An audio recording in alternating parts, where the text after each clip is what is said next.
কখনো ছেড়ে যাবো না তো? তুমি শুধু থেকে যাও, আমার আর কাউকে লাগবে না। যদি কখনো ছেড়ে যাও আমি ভীষণ একা হয়ে যাবো। ধুর, এসব বলবে না তো, আমার ভীষণ রাগ উঠে। আচ্ছা ঠিক আছে, আর বলবো না। কি লিখছো এখানে? জীবন পাখি কেন? জীবন মানে আমি, আর পাখি মানে হচ্ছে তুমি। আচ্ছা তাই? এই জীবনের পাখিটা যেদিন উঠে যাবে সেদিন এই জীবনটাও শেষ হয়ে যাবে।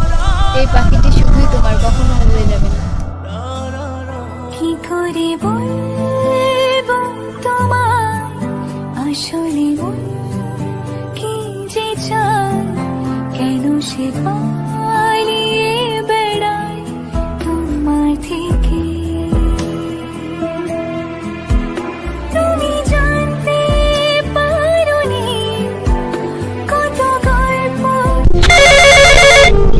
হ্যালো, হ্যাঁ মা বলো। আচ্ছা যাচ্ছি। বাড়ি যাবা? হ্যাঁ মা, বাড়ি যেতে বললো, বাড়িতে অনেক লোকজন আসছে তাই। আচ্ছা ঠিক আছে, যাও, সাবধানে যেও। ঠিক আছে যাচ্ছি। হ্যাঁ ঠিক আছে।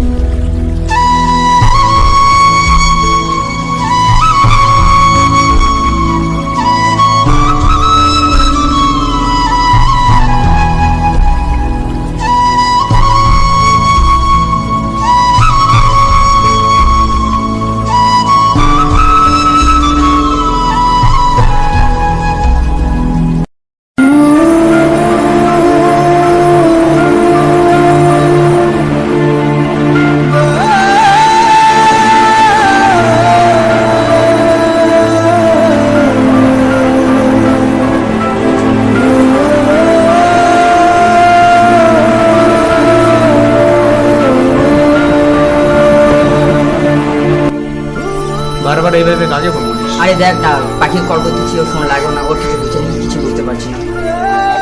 তোর কোনো বান্ধবীর নাম্বার আছে তোর কাছে? হ্যাঁ আছে। তাহলে দেখ কি বলে।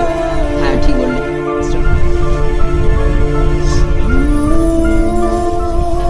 হ্যালো কোয়েল, হ্যাঁ বল। বললাম কি পাখির ফোন 2-3 দিন ফোন করছি, বাট ওর ফোনে লাগে না। ওর বাবা মনে হয় ওর বিয়ে ঠিক করে দিয়েছে। মানে? হ্যাঁ তুই তাও ওদের বাড়ি একবার যাই দেখ। আচ্ছা ঠিক আছে। ঠিক আছে জীবন দিয়ে থাক, আমি গেলাম। ঠিক আছে।